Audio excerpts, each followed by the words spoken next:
Bem, nosso estudo de hoje é a lição 55 do livro Encontro Marcado, tem por título Também por Nós. É sempre muito fácil encastelar-nos na mágoa contra aqueles que interpretamos como sendo nossos ofensores, porque os melindres pessoais dispõem de capas multiformes para cobertar-nos o egoísmo com supostas razões.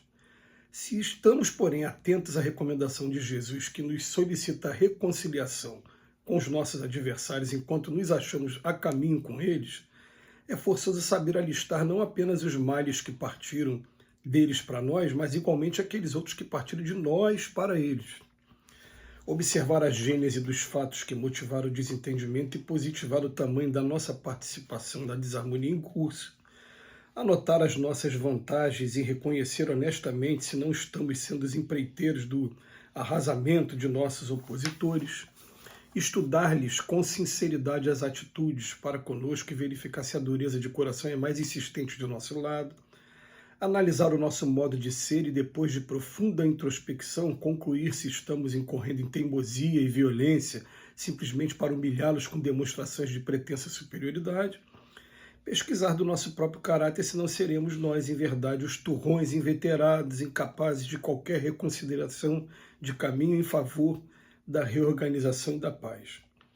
Em nos referindo a qualquer assunto de antagonismo ou desafeto, tenhamos a precisa coragem de comparecer diante de nossa própria consciência, indagando de nós mesmos em que grau de culpa nos encontramos nas incompatibilidades de nós para com os outros, e orando pelos que nos perseguem ou caluniam segundo os preceitos de Jesus. Oremos também por nós, a fim de que sejamos esclarecidos em nosso próprio favor, de maneira a não constituirmos na estrada alheia em uma pedra de tropeço ou em veículo do mal. Muito interessante, eu vou compartilhar com vocês uma experiência que nós vivemos ontem. Ontem nós estávamos fazendo um encontro sobre a vida e obra de Chico Xavier, em um centro querido, no município de Queimados, aqui do Rio de Janeiro, e no meio do encontro uma pessoa fez a seguinte pergunta.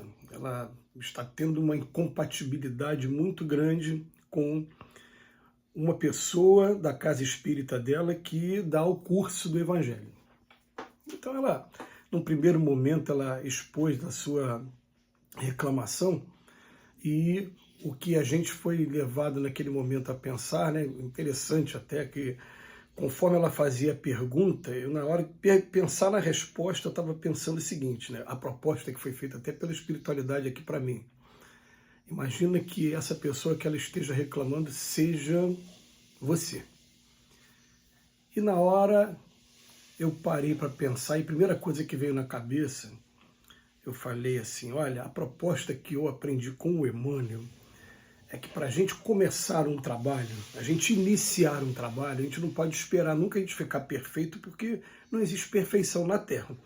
Então a gente escolhe o trabalho que a gente quer fazer e a escolha é livre. Ele escolheu dar o curso do Evangelho na sua casa. Depois que a gente escolhe, perde a oportunidade, tem a oportunidade, a gente mantém a disciplina naquele trabalho, e aí vem uma frase do Emmanuel da maior importância, que é um mantra, pelo menos para mim aqui. Jamais escoremos-nos na ideia de imperfeição para afastar ou desertar do trabalho que você tem que fazer. Então, nunca essa ideia de imperfeição, eu não posso, eu não sou capaz, não. Continua fazendo, porque aqueles que estão na vanguarda, lá na frente, eles um dia começaram com o primeiro passo, igual nós estamos dando agora o primeiro passo também.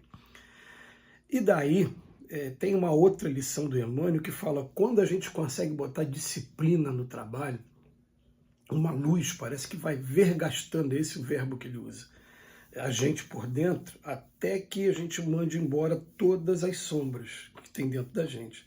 Mas nesse meio tempo, é claro que ainda vão existir melindres, muita coisa derivada do nosso egoísmo, da nossa vaidade, principalmente do orgulho. O orgulho atrapalha muito a gente, muita coisa.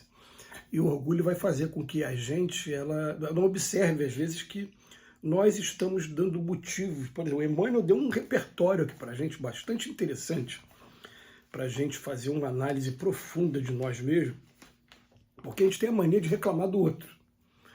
Mas vamos lembrar aqui, o que Jesus falou com a gente, né? Que reconcilia-te com o teu adversário enquanto estás com ele a caminho. reconcilie-se depressa, para que ele não te entregue a juiz, para que você não seja lançado num local onde haverá prantos e ranger de dentes, enfim. Era essa a linguagem lá que Jesus usava no Evangelho. Por que ele está querendo dizer? Porque daqui a pouco, a gente vivendo num mundo que é só pensamento, o pensamento não consegue levar meu corpo, mas daqui a pouco eu não vou ter mais corpo. Alguém pensou em mim, fez sintonia comigo. Quando a gente fala de sintonia, aquela mesma coisa da rádio, né? Sintonizei não sei quantos megahertz ali, fez a sintonia comigo, a gente vai estar tendo contato e vai estar exposto o tempo todo. Então, quando a gente estiver exposto, vai ter erros que a gente cometeu, vai ter nessa encarnação. Quem não cometeu erro nessa encarnação? Eu cometi vários. Vai ter erros que vai me deixar envergonhado? Vai ter.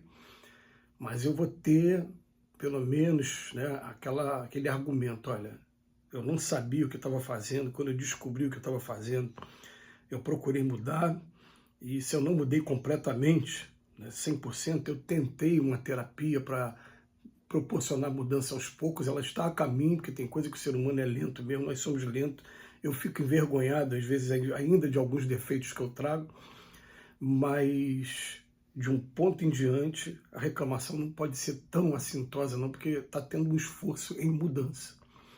Agora, é claro que a gente vai buscar também oportunidades de reparar o mal que a gente tenha feito. Mas pelo menos observar se nessa coisa da animosidade, alguém que tem alguma coisa contra você, ele vem colocar aqui pra gente, ó. Será que a gente já consegue observar a origem, a gênese dos fatos que motivaram esse desentendimento? E a gente consegue ver o tamanho da nossa participação, o que eu fiz exatamente? E toda vez, o que eu fiz? Inverte, se tivesse alguém feito comigo, eu teria ficado tão chateado. E algumas vezes eu falo, não, eu não levaria tão a sério igual levar, mas vou respeitar o momento da pessoa, mas pelo menos eu estou fazendo uma análise que vai me permitir não guardar essa mágoa tão grande, mesmo que ele guarde mágoa contra mim, eu não vou guardar mágoa contra ele. Já é o início do tratamento. Depois ele fala, ó, anotar as nossas vantagens e reconhecer honestamente se eu não estou sendo aqui o empreiteiro do arrasamento dos nossos opositores. Porque a gente costuma fazer isso, né? Para defender o meu ponto de vista, eu quero virar para todo mundo e falar, vê se eu não estou certo.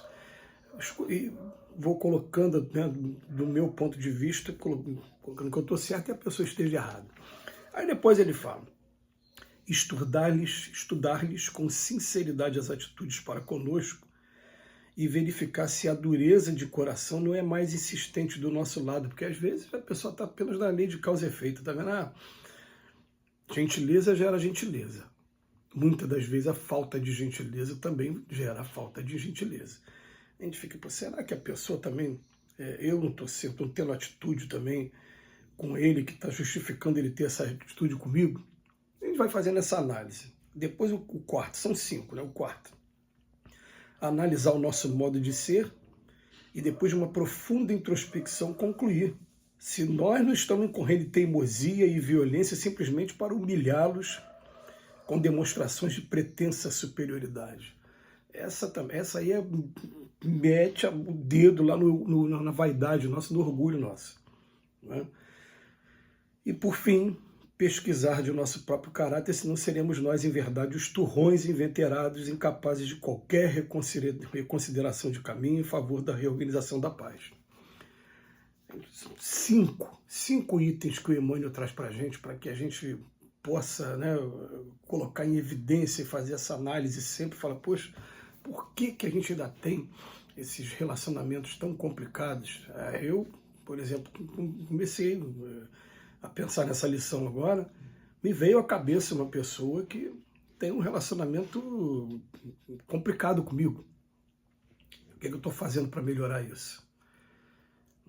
Se ele não quiser mudar, pelo menos, eu tenho que mudar. E um dia ele vai se surpreender, porque daqui de mim ele não vai encontrar essa animosidade toda que talvez venha dele para mim.